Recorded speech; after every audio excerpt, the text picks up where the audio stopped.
So the para program there's 3 categories that qualify for the para program. So it's mild cerebral palsy, recovering head injury, recovering stroke. And the reason those 3 classifications is the symptoms are very much alike. There's 4 categories to qualify. It's the CP5, the CP6, the CP7, and the CP8.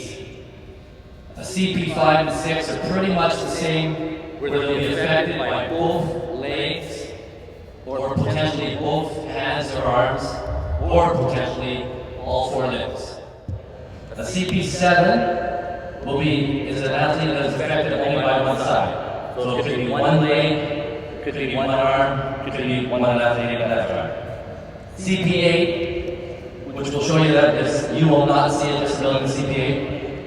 They could have CP, which would be so minimal that you wouldn't see it. Or it could be a recovering head injury. RCP, one of them is here today, was a former professional soccer, played with LA Galaxy, a couple teams in the CSL, played over in England a few years. He now plays for me.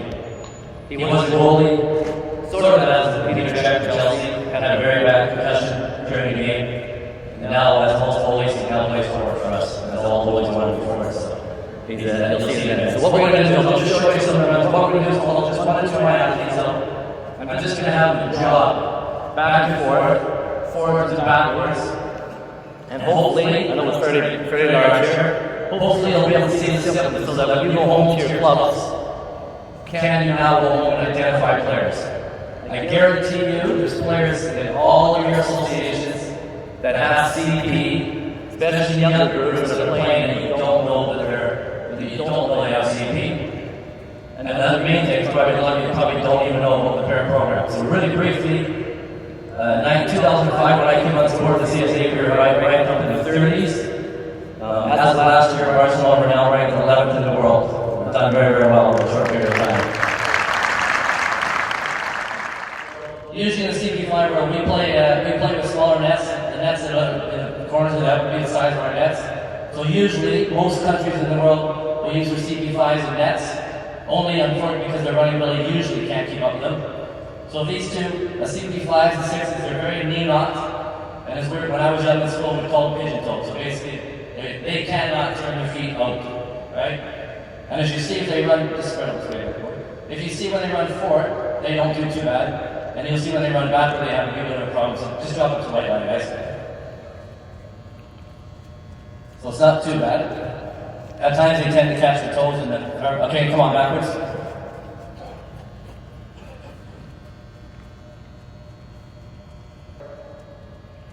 Nothing wrong with their hands, either one of these two kids.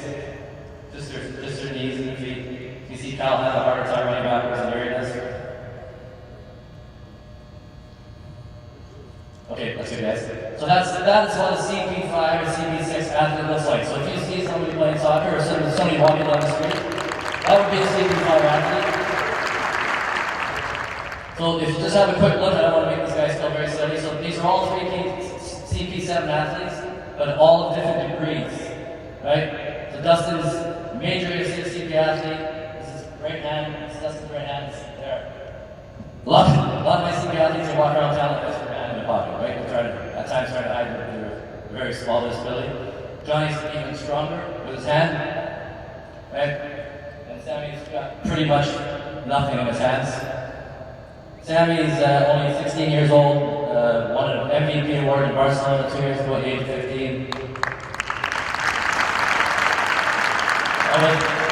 Without trying to make his head swell too much, probably by the time he's 23 or 4, he will be the best CP7 player in the world, no doubt about it. So just have a quick little job, guys.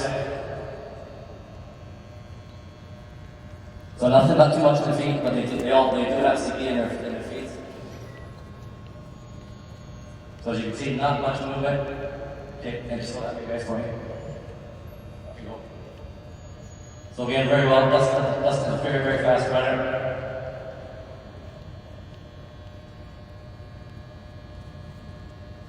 Okay, cheers, guys. Okay. So that's a CP7 athlete. And the CP8, Trevor and Reno, come on up. Since you guys have been having a time, we'd like to bring Italian as well. So Trevor, this is Trevor, used to be a keeper, right? Played at the highest level, professional soccer, took a bad injury, bad concussion. Vito was actually a CP8 athlete. So concussion, CP8, right? But again, you won't see much from Vito at all, you'll see nothing from Trevor. So just have a quick job, guys. And yeah,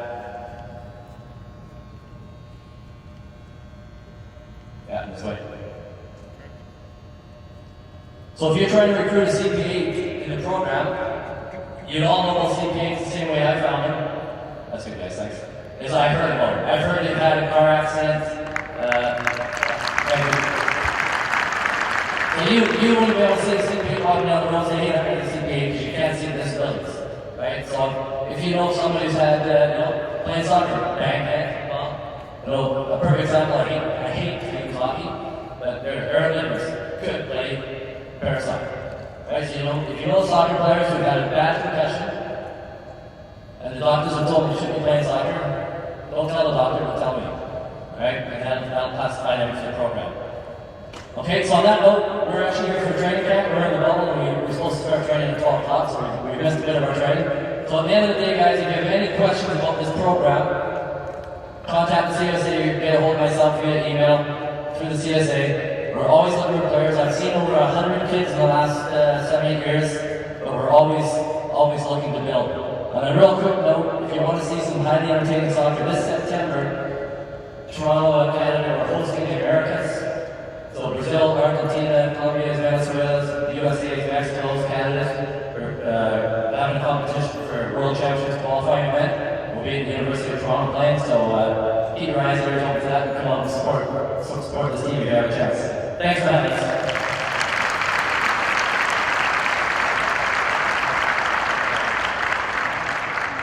Ladies and gentlemen, Mr. Ferguson.